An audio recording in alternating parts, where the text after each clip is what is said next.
Hey, Tom. Hey, JC. I don't have any ideas for this cold open, buddy. Well, it's funny because you're like, I need an idea for the cold open. So I go, okay, you're going to think of it. Let me put the mic down because I have this 2-foot cable for my microphone. Understand that people listening right now, I have very small, I have this very nice microphone that the blue mic, whatever. Mm-hmm. It's one of those like, common good podcast type mics.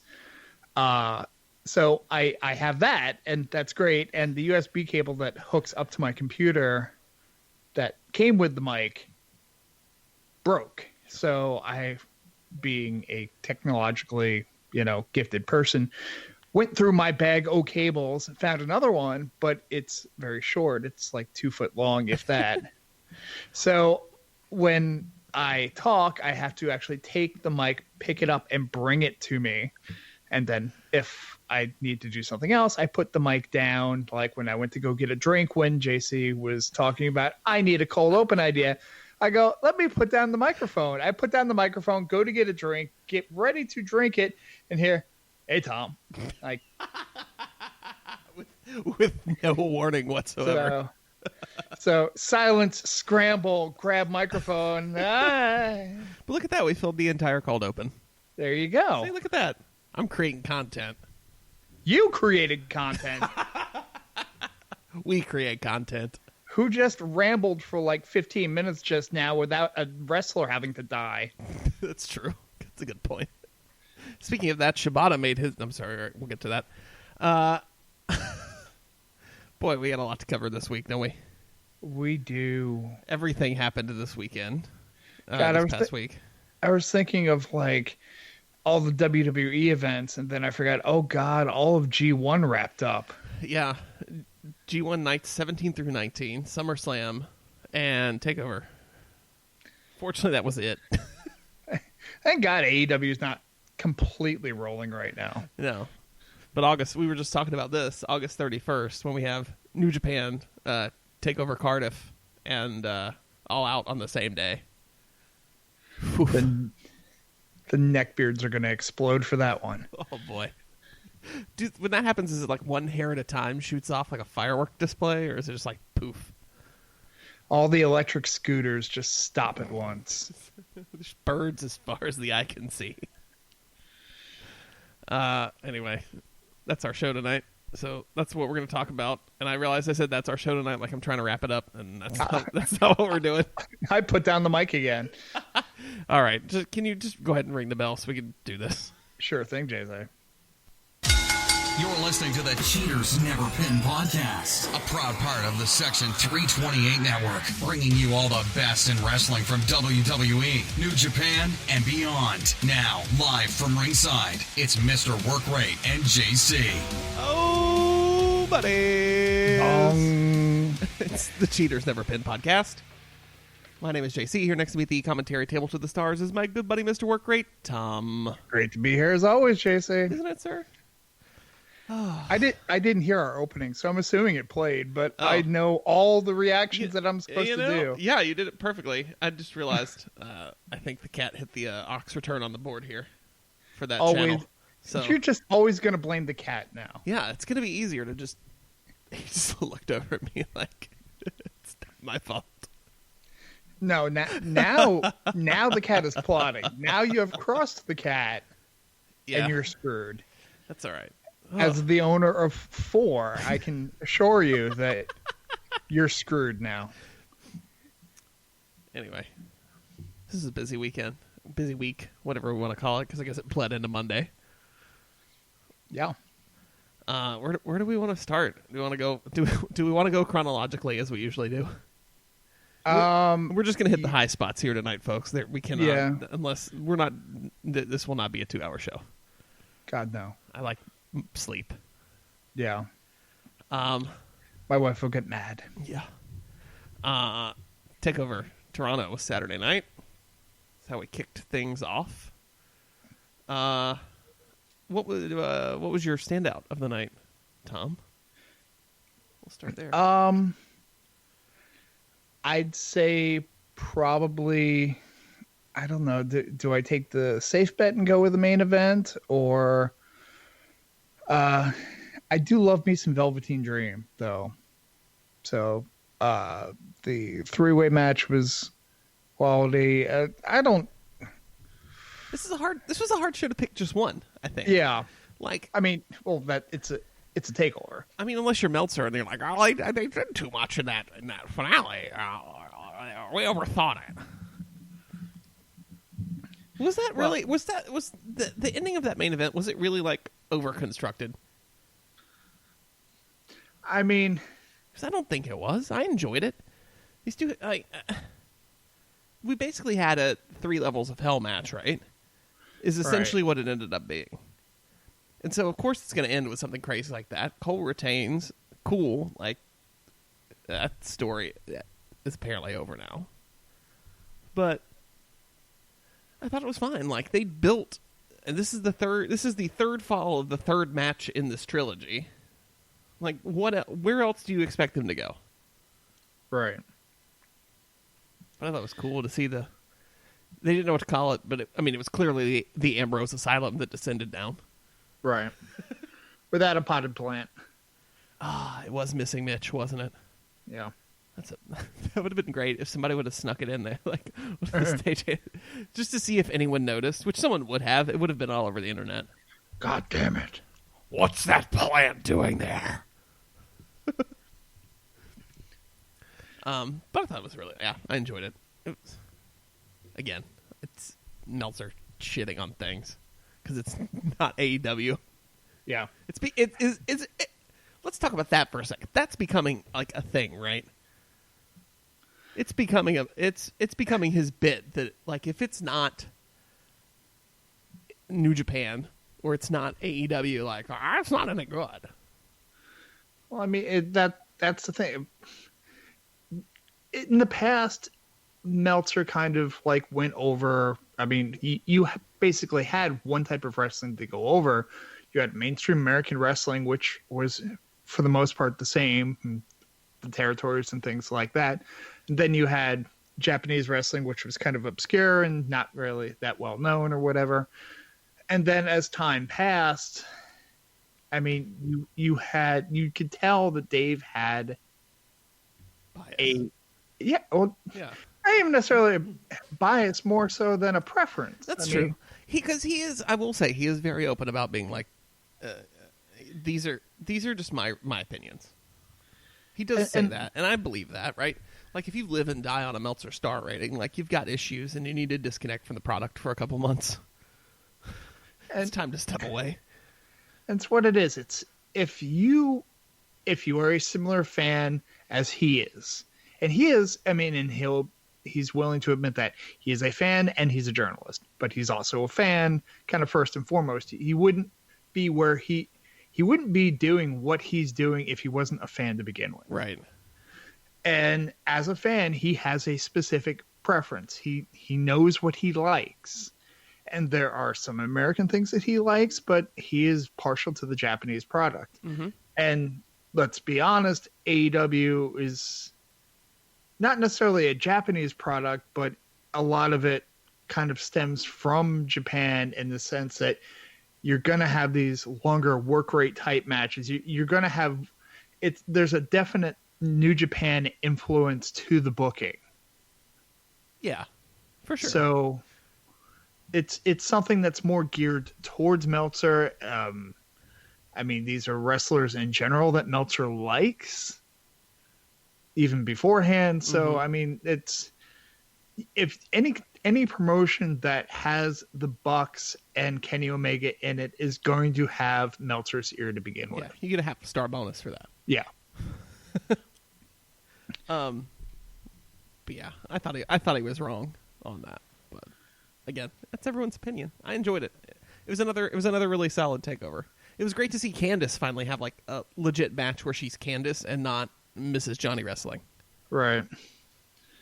I think they may have caught themselves on that.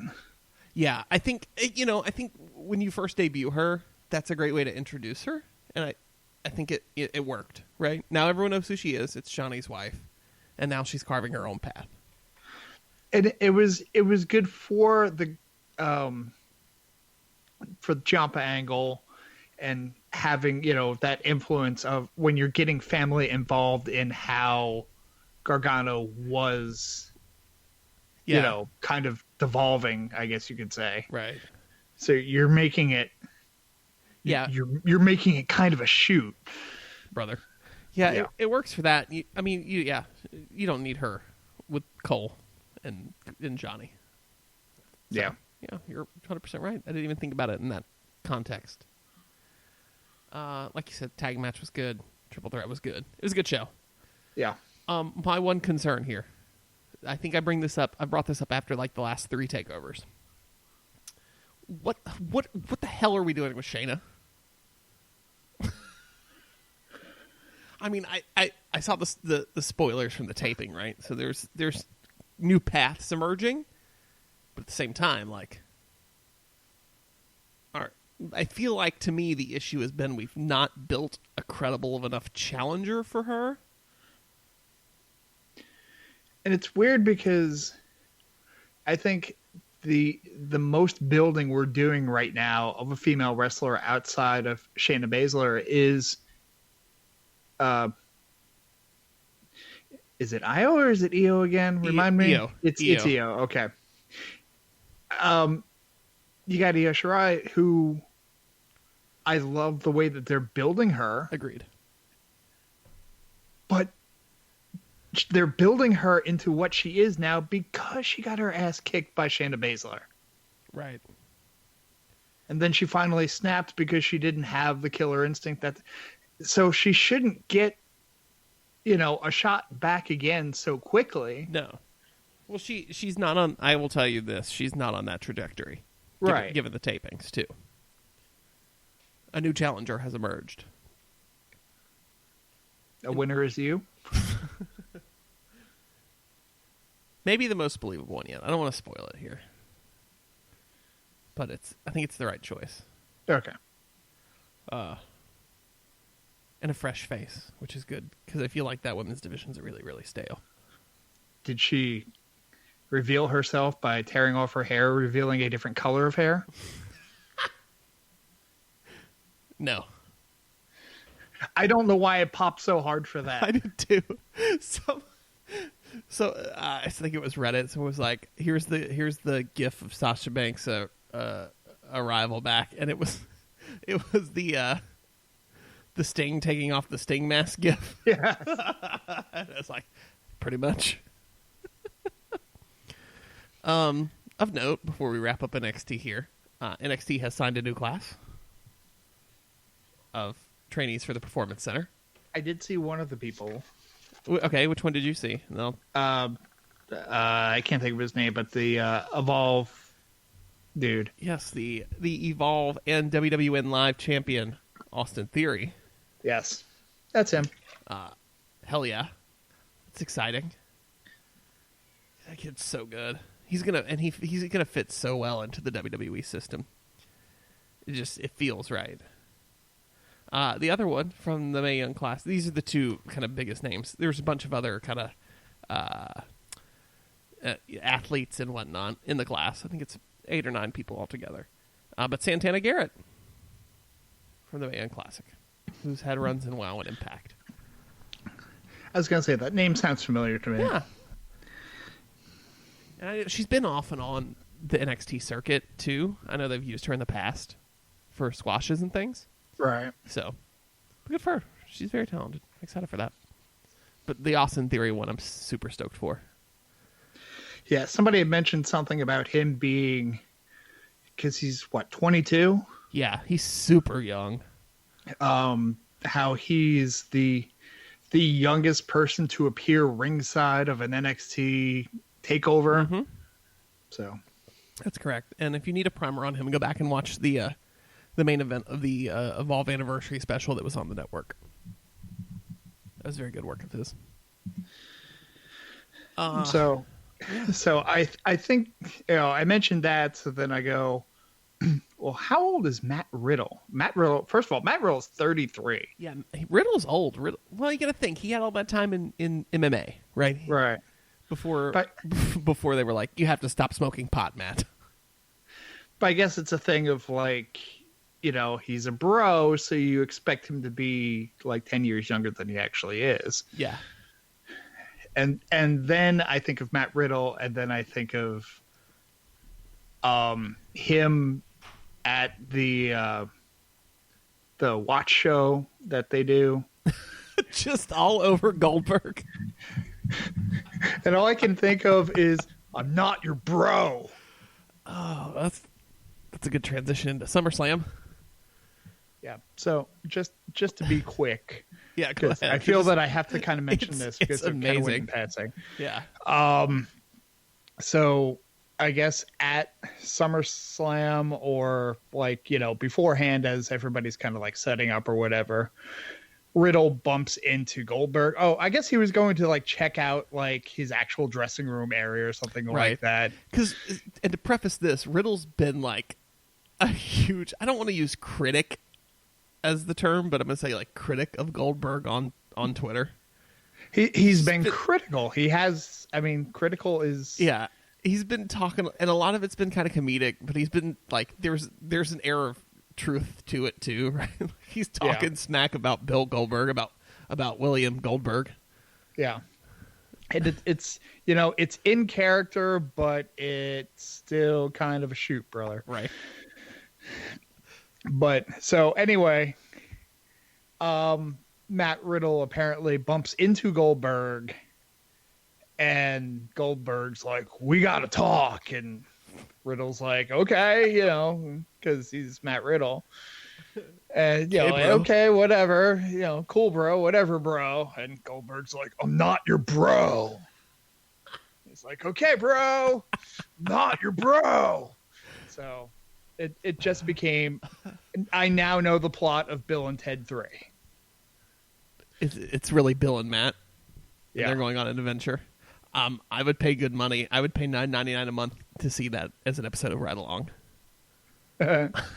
Just Goldberg and Matt Riddle, but it's gonna be like a 2-hour special where they're driving the length of 40,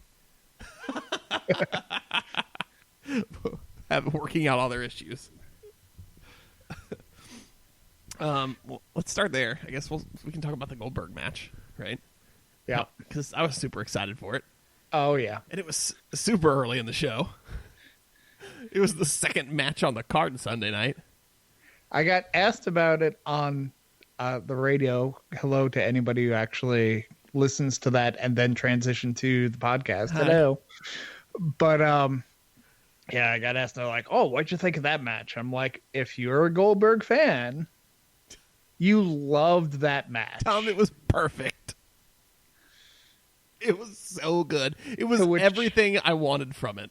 That was all I needed. That was all anyone needed from it. It's pretty much like you enjoy pie, you like pie. What kind of pie? It's when you say, screw it, I'm just going to take the can of pie filling and eat it straight with the can and a spoon. That's what that was. It was Goldberg. He does the entrance. He hits all his 2 moves of doom. He wins the match. But, yep, we're going to milk this for a little bit because for some reason, Ziggler's got to call him back. Let's milk it out a little bit more. That was the best part, wasn't it? They just kept hitting his music, and he just kept coming back out and spearing Ziggler and then leaving again. It was incredibly sports entertaining. It was, somebody made the reference to the Monty Python gimmick where it's like, "Not dead yet, sir." Oh, it was so funny. Just a flesh wound. I think I was telling somebody, I was like, and this is after Monday too, where I was like, wouldn't it be great if Goldberg would just come out and just spear Ziggler again while he was running his mouth to the Miz and just leave? Then I was like, what if every week they just signed Bill Goldberg to a 52-week contract, and he just comes out every Monday night, just spears Ziggler and leaves for 52 weeks. Or with full entrance every time. Or he just super kicks him once and ends his career. Yikes. Another thing Matt Riddle referenced. Did he? No. Yeah. In Canada, nonetheless. Yeah. But yeah, Goldberg Dolph was exactly everything I wanted it to be. Yeah, I forget what the exact reference was. Is like you could give him a whole bunch of jackhammers or just one super kick. Bro. Not your bro. We can't not talk about The Fiend. Oh man, it's so good. I think it is. It's better than anyone. Okay, I hate that they sacrificed Finn. Finn's getting ready to take time off though, and apparently we're going to align him with the OC when he comes back. I'm cool with that. So there's my opinion there. But it was a sacrifice. It's why he wore all white. Look for the symbolism. Yeah, well, I knew that. As soon as he came out in all white, I was like, "Wow, we're putting him over as maybe like the mega baby face here against the Fiend." Right, either that or we're busting him wide open. Right, Flair's nowhere to be found though. We're okay. It's not 1984, so that didn't happen. Yeah. The whole entrance, all of the new theme music. Let's start there. Awesome. Yeah. The I don't want to call it remix because it's a totally different version of the song, but so good. The here's Bray Wyatt's head as a lantern. Yeah. I need one of those. How are they not selling those on WWE Shop already? That is the best merch right there. And there's so much merch. I didn't realize I got an email like the day after or something like that. Well, they released like a limited edition like Fiend box that they only made like 500 of or something. But I mean, you can buy the puppets. You can buy like about 18 different shirts. The Fiend is going to become the #1 merch seller, isn't he? You can buy that $50 mask, but you can't buy the contacts, and that's what really makes the mask. Yeah. Just the whole presentation was so unique and so different. And while it is like, it felt believable, if that makes any sense whatsoever, right? Like, we've had The Undertaker for years, who's an undead wizard. But like, at the same time, it always sits in the back of your head like, he's not really an undead wizard. But here with the Fiend thing, it was like, that's freaking creepy. Like, the heck is going on here? I need to intervene for one quick second. Okay. I know you're watching the 3rd season of Glow. I am. I'm like 3 or 4 episodes in. Okay. I need to discuss it with you once it's finished. Ooh, okay. Are we talking about crazy, not believable gimmicks? No, I made a joke to my wife as I was watching the final episode of the season. Okay. Where they do something in a match. And I joked to her and I go, Vince McMahon was actually at this match going, God damn it, I need that. Oh, no. Yeah. I'm excited. Hey, next week on the show, we'll talk about the 3rd season of Glow. Yeah. We're not going to have much else to talk about next week. Spoiler, a lot more boobs this season. Yeah, I've noticed that already. I feel like there were some in season 1, and then I don't remember many from season 2. Pretty much everybody gets in on now the it's act. it's like it's everybody. I just kept going, what? It's taking me by surprise. Including someone that you don't expect near the end of the season. Okay. Well, now I have to watch. It's Mark Maron, isn't it? Yeah. Of course, I think he's been shirtless on the show multiple times, I feel like. Right? He shoots cigarette smoke out of his nipples. Wow. That's a gimmick right there, brother. Hell yeah. Put him in a box, he'll be over. Charlotte and Trish. Which was done the right way. Yeah. Really good. It was a great match, too. I thought Trish Trish really looked like she hadn't missed a step. Yeah. Like, I mean, clearly, as with all of these Legends matches they've been doing, like, I'm sure they were in the PC rehearsing for a couple weeks. Yeah. And that, that entire match was choreographed. And the thing that's is with these two, too, I feel like, even if it wasn't, like, these two still could have, everything you've seen, they could have worked at the ring, because the pacing felt right. It didn't feel like it was forced. It felt like they might have been actually calling the match as it went. I don't know. And I think the only reason you would do that is that you've got someone like Trish who really hasn't wrestled regularly in years and only had the match, at WrestleMania and the match at Evolution since then. So it's like, I mean, and that's a pretty big layoff that she's had too. It's not like, oh, she's out for a year and then comes back. This is, oh God. Like, it's been at least 5 years? Mm-hmm. Well, and I think this is her first like singles match too. And everything else she's done recently has been either a Rumble or the tag match at Evolution. Oh, good Lord. Yeah. So, but in that circumstance, of course, rehearse the match. Like, who cares? But it was really good. I enjoyed it. It might have been the match of the night, honestly. No.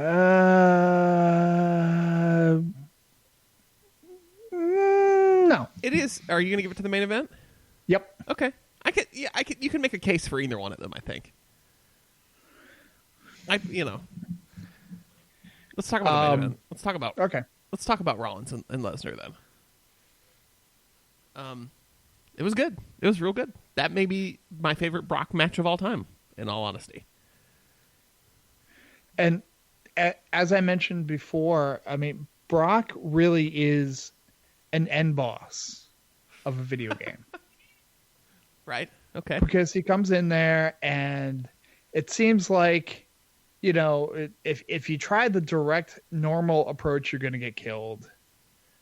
If you seem to be doing well and you make one mistake, he grabs you and then he destroys you. If you ever played Mike Tyson's Punch Out, that's pretty much how Brock Lesnar is booked now. Is you have to have a pattern, you have to sense the pattern, you have to know what you're doing, and you have to make no mistakes. Yeah. And that's basically how that match was booked, right? And this time, unlike WrestleMania 35, you've got Rollins winning clean, right? There was no nut shot this time. There was no babyface questioning nut shot. No. He outsmarted the Beast. Yeah. I won't even say outsmarted. I don't know if that's correct, but he outlasted the punishment, right? Yeah. He was booked like a true babyface. That he was the babyface in peril. Ricky Morton was so proud. Yeah. And he worked his way back, and he made his comeback. I mean, and I don't know if it was my doubting of WWE booking or not, but I mean, I never got the feeling, like a lot of times in some of these matches, not necessarily with Brock, but like in well done matches like that, you feel that it could go either way. It's not obvious one person's going to win. And with Brock Lesnar matches, I've gotten to the point, I guess, where I just assume, well, Brock's going to win it somewhere. Right. So I never truly got the feeling that, Seth is going to take this one until about 5 seconds before the finish. Yeah, I'm with you there. There were like so many times we critique like the number of false finishes in a match, right? Yeah. Here it was perfect because like you were talking about, the way Lesnar's been booked to be that final boss, and we're watching Seth trying to figure out how to beat him in real time. And then he finally does. So you need all those false finishes here. Yeah. And it was great.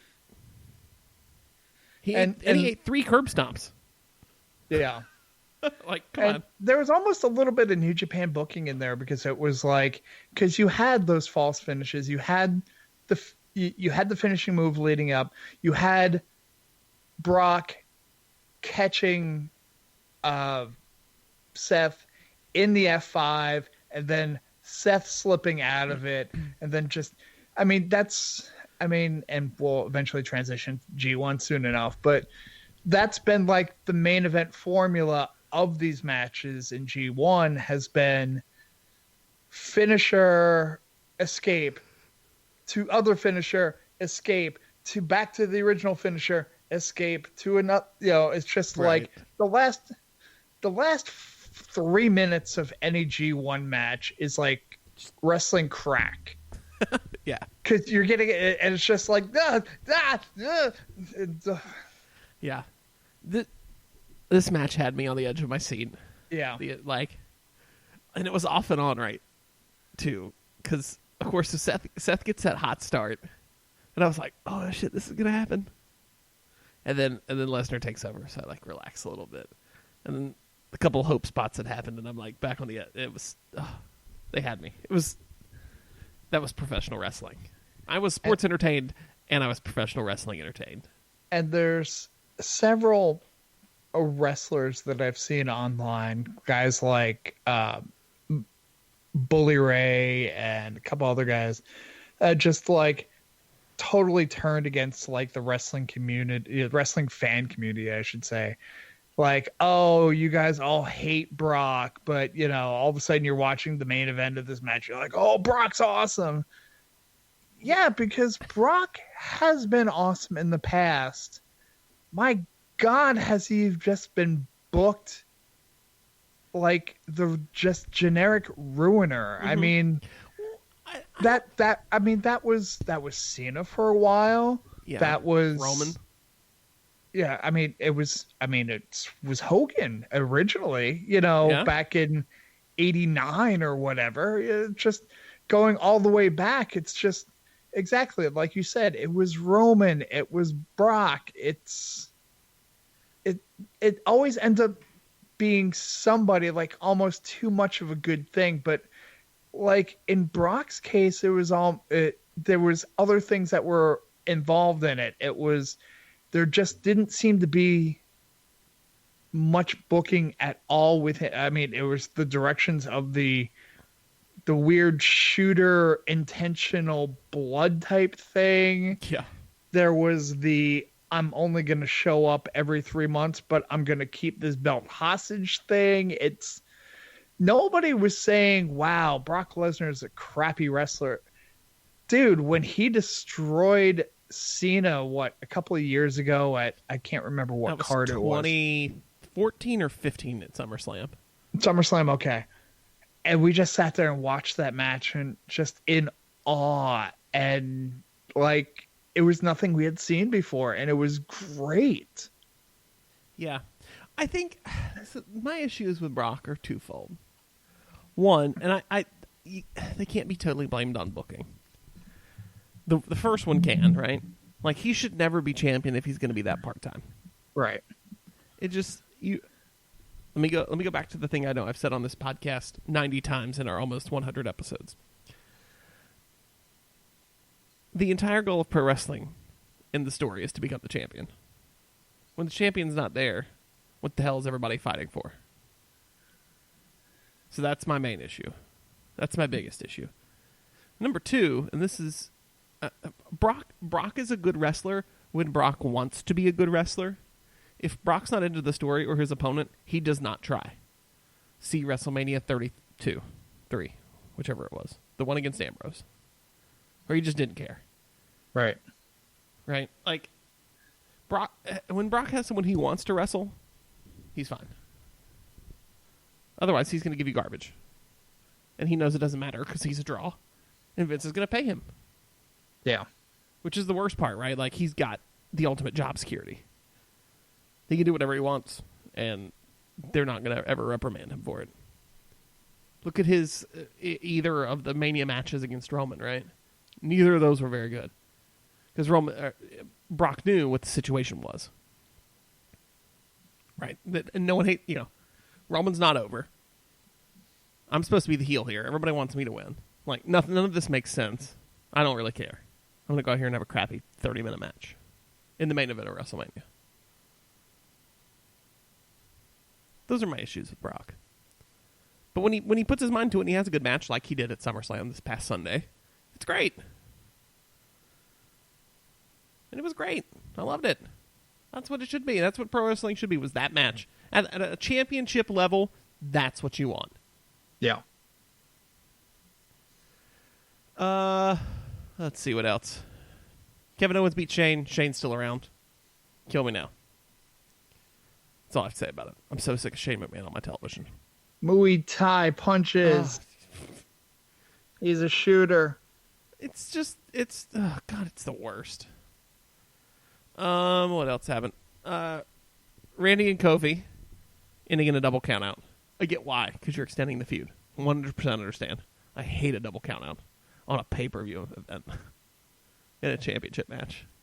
It's lazy booking. It didn't make sense. It's lazy booking is what that was.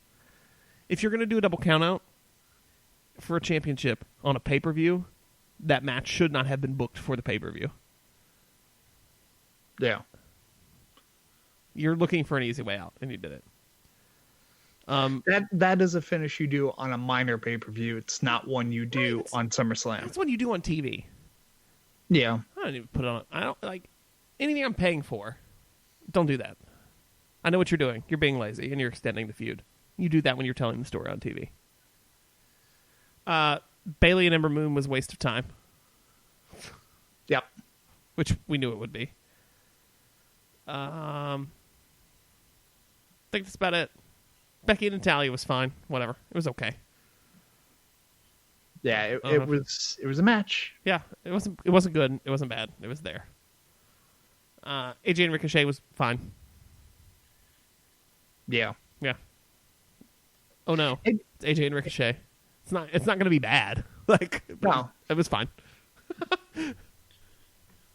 I think you can tell AJ starting to wind down a little bit more. You think? He did just sign a contract extension. But I don't think we're going to see 25-minute matches with him or anything like that. I think he's going to get, I don't know, maybe wrestle a little smarter for his workload and that type of thing. I can see that. He certainly should. Yeah, I'm not saying he shouldn't at all. Yeah. I think it'd be best for him for his health long term. And I don't know how long he wants to wrestle for. But if I remember correctly, after he signed this last extension, he said in an interview somewhere that this was his last contract. Right. So, speaking of contracts, Roman Reigns signing an undisclosed extension. Surprise, surprise. Because of course, if you're the face of the company, which Roman Reigns is, are you going anywhere else? Hell no. And another contract news. Jim Cornette had a coronary somewhere because Orange Cassidy was signed to AEW. Oh, man. Orange Cassidy signed to the Outlaw Mud Show. I'm really excited for All Out, so the next couple days later I can listen to Cornette break it down just to hear him just slowly devolve into madness. Did he actually sign the contract, or did he just kind of nod at it? So they did a video. It's on Twitter. I think it's on his Twitter. You can tell it's him that walks it. It's just a camera pointed at a table on a patio or a deck, and there's a blender and a few oranges sitting there, and you see him kind of. All you can see is kind of from his waist down because the way the camera's focused to the table. He kind of slowly walks up to it, drops a couple oranges in, reaches in his pocket, pulls out a piece of paper, and he unravels his AEW contract. He puts that in the blender, blends it up, and then pours this chunky, orange juice contract blend into a glass. And then he gives the signature Orange Cassidy no effort thumbs up, in the frame. It was well done. I enjoyed it. I don't know how... I did see people start raising concerns about how well he's going to fit into AEW. I saw people already criticizing Cody, tweeting at Cody, being like, "Oh yeah, you want to be the serious sports promotion, but now you've signed Orange Cassidy." It's still wrestling. Yeah, that's basically what Cody was like. We're a wrestling promotion. I'm interested to see how long the Orange Cassidy gimmick goes. I think it's got good legs. It's got to evolve. It's got good legs though. Yeah. It never ceases to make me laugh right now though. So. Yeah. I think it's honestly one of the hotter gimmicks in wrestling because I mean, it's one of those things that like his little like GIFs and YouTube stuff is getting passed around to even like non-wrestling fan type people. They're just like, oh man, you gotta see this. He's the Joey Ryan of the current moment. Yeah, that you can actually show, people. Yeah, because he's not trying to suplex someone with his genitals. Junk. Yeah, I was trying to find a word. I just went with term we use genitals. Junk here. Yeah, the junkplex. There we go. Yeah. Also, WWE note before we roll on to G1. King of the Ring is coming back. Give me King Sammy. So Meltzer brilliantly deduced, well, I only usually like to bring this around when they want to push somebody. Thanks, Dave. Really? Thanks, Dave. Such insight. I'm being told they're going to get ready for somebody. He actually said that. I was like, come on, Dave. Stop. So confirmed in the King of the Ring tournament for 2019, Ali, Andrade, Apollo Crews, Baron Corbin, Buddy Murphy, Cedric, Alexander, Cesaro, Chad Gable, Drew McIntyre, Elias, The Miz, Kevin Owens, Ricochet, Sami Zayn, Samoa Joe, Shelton Benjamin. It's a good field. Yeah, definitely. Common Sense is a member of the WWE universe. Pardon me, let me use the right terminology. Would say I've watched this show enough to know Baron Corbin's going to be the king. I don't feel like they're going to go that way, which is why I know they're going to go that way and just annoy me because it's been a nice month without him existing. As Dwight Schrute would say, it's never who you most suspect, and it's never who you least suspect. So it's going to be the person you medium expect. So Drew McIntyre. Yeah. I mean, it's a heel gimmick, right? I still want King Sammy. Ooh, that is a good one. Dancing down to ringside with the crown on. The Skankin' King. That's a good t-shirt right there, brother. The Skankin' King. Checkerboard robe. Oh my God. Everyone's like, is my TV working? Why is this test pattern on here? Yeah, I think Drew or Corbin are your two most likely suspects, right? Maybe Elias. Oh, that makes sense. It's Elias. He would be the king of rock and roll. Yeah. There we go. That could work. There's so many angles you could work here, which is why it'll be Sheldon Benjamin. He's the mute king. He just stares off into the distance looking around. I can see the artwork. Describe it. Just an oil painting of Sheldon Benjamin in his crown looking off into the distance. It's just the eyes and crown. It's actually painted in landscape. Yes. Right. So the G1 Climax 29. It climaxed. I hope so. I mean, every good moment ends with a climax. Yes. Yes. The G1 Climax 29 2019. Yes. It's a lot of 2s and 9s. So in case you've been living under a rock, your winner, unfortunately, not knife pervert Jay White. He was defeated by Golden Star Kota Ibushi. Which is the right way to go. Yeah. Although, I mean, I will say that Jay White looks much better with the Jack of Spades facial hair. Yes. That's improved his look greatly. I'll give you that. I think I loved the fact that when was night 18? When White won his block. Was that Saturday night, Sunday morning? And I woke up Sunday morning and I texted you. I was like, LOL, knife pervert wins. Yeah. Yeah, that was Sunday morning. I was like, here we go. This is exactly what we talked about last week. Jay White getting that rocket strapped to him again. And thank God it didn't happen. I mean, it served the purpose because, again, I think him failing early on in G1 made it, I think, got people's hopes up, including mine. But that's what a good heel does, is you think he's dead and he comes back and he ruins the entire block. Yeah. And he did. Because you had so many options going into night 18. You had the possibility of, well, you had Jon Moxley's free fall, but he still had a chance going into the night. You had Dark Horse Hiroki Goto potentially getting it. And you also had Naito, who could have won the match. And so Moxley loses to Juice Robinson, which I think we assumed was going to happen just by the direction that Moxley was going in. Goto loses to Shingo Takagi, who has the best headshot of the G1 because he looks completely insane. Hold, please, while I look this up. No, hold. Keep talking, but I'm going to look this up.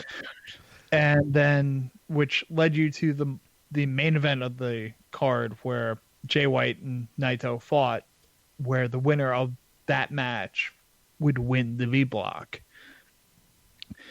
And Jay White wins and pisses off everyone. LOL, knife pervert wins. Yeah. And then he and Kota Ibushi go on to have an amazing match because, of course. Yeah.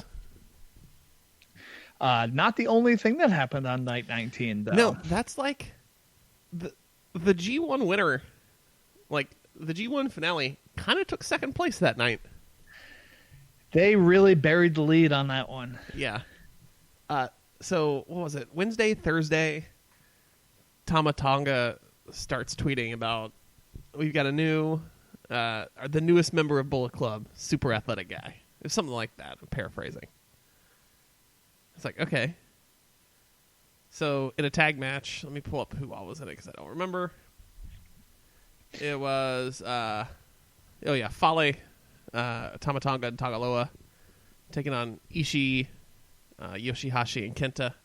Kenta turns on Chaos and joins Bullet Club.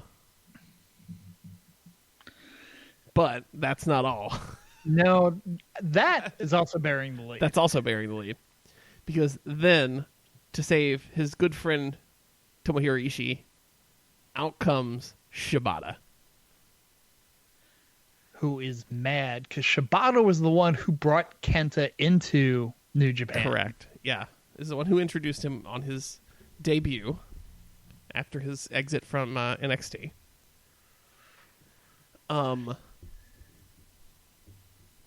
Everyone proceeds to...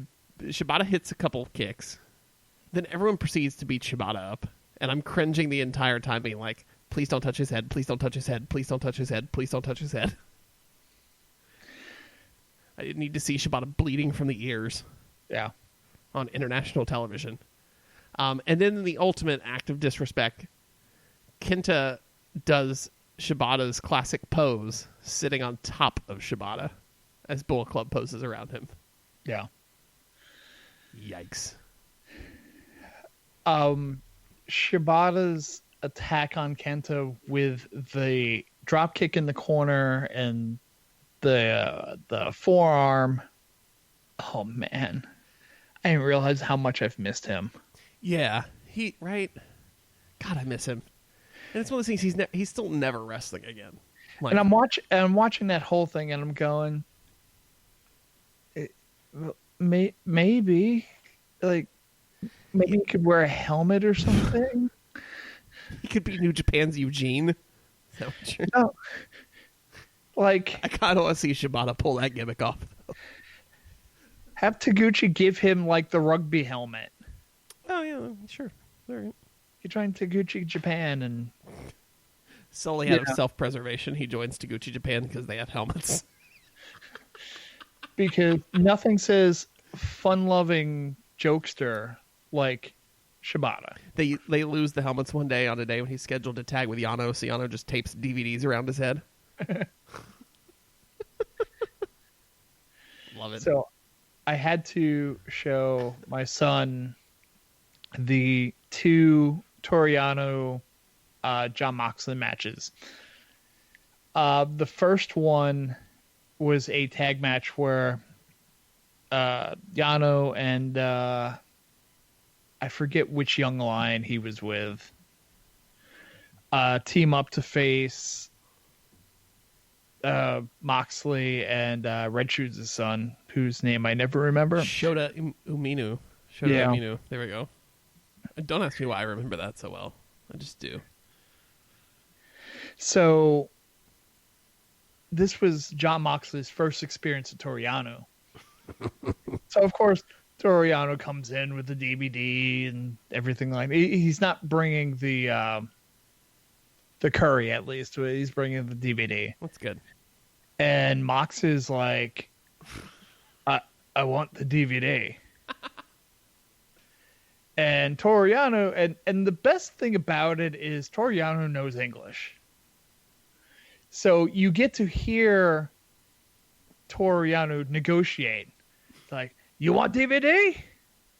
And Mox is like, yeah, I want DVD. You want DVD? 5,000 yen.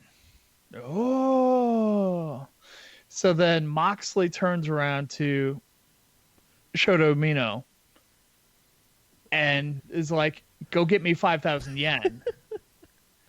Shota gets out of the ring, goes over to the ring announcer, gets 5,000 yen from the ring announcer, who's just like, okay.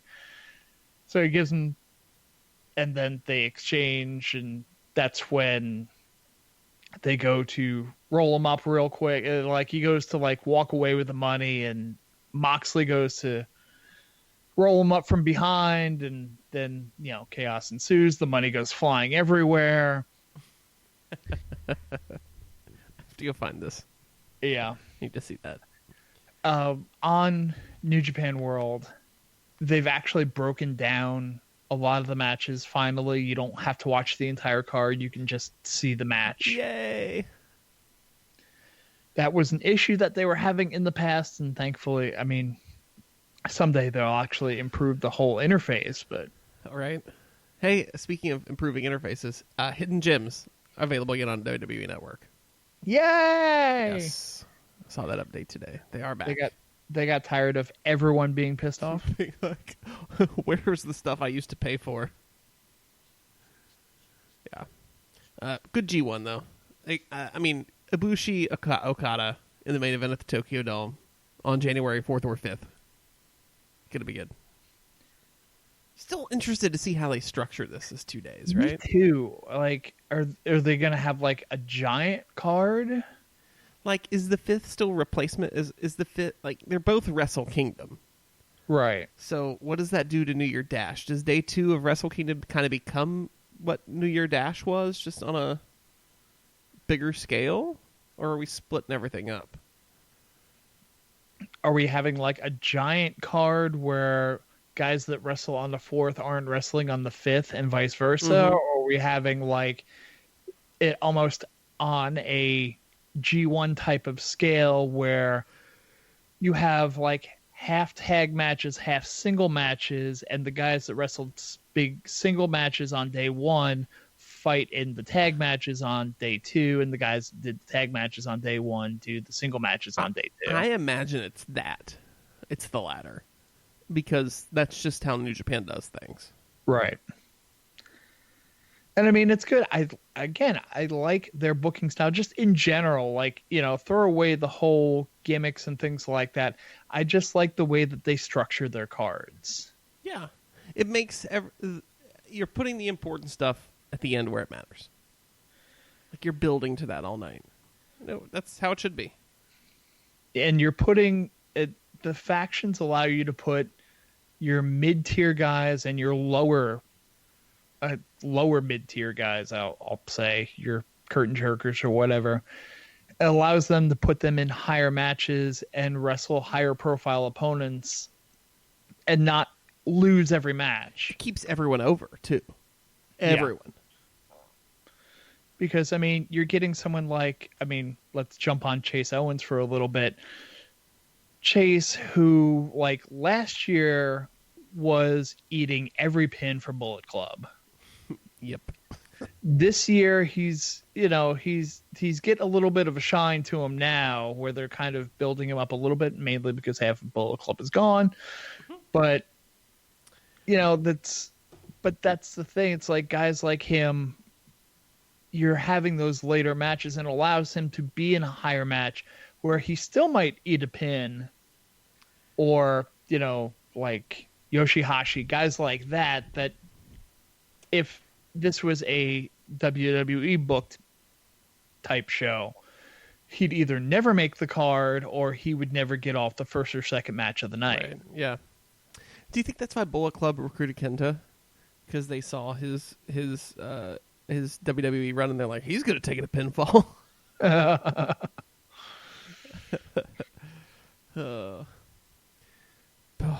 Busy week this week. Yeah. We're on a clean slate to August 31st. Pretty much. So I'll have to think of some gimmick for next week. Yeah, we'll talk about Glow next week. I can finish it by then. It's easy. I'm like halfway through, I think. Maybe a third. Whatever. I enjoy watching it anyway. So yeah, it goes so easy. Yeah, and I'm sure other things will appear. I need to watch all the Road to All Out. I don't think I've seen anyone past the first one. So gotta get up to speed on that, since that's essentially the TV product now. And worst comes worst, we'll think of some gimmick that will. I've had a couple that have rolled in the back of my head. Ooh, I like that. We'll find something new. We'll keep your earholes full of content. Absolutely. Yes. So in the meantime, Tom, tell the people where they can find you on the internet. Go on the Twitter machine at Mr. Workrate, at MR Workrate. Don't go anywhere else because I really don't respond to that stuff. And you can find me on the internet at JCBob, at JCBOBBITT, wherever finer social media is pervade. You can find the show on Twitter at Cheaters of ER We're also on Facebook and Instagram. Give us a big blue thumbs up and likes, and tell us how much you love us. And next week we'll be back with something. We'll leave it at that. So that's an easy out this week. Yeah. Yes. So until then, I'm JC. I'm Tom. And we'll catch you on the flip side.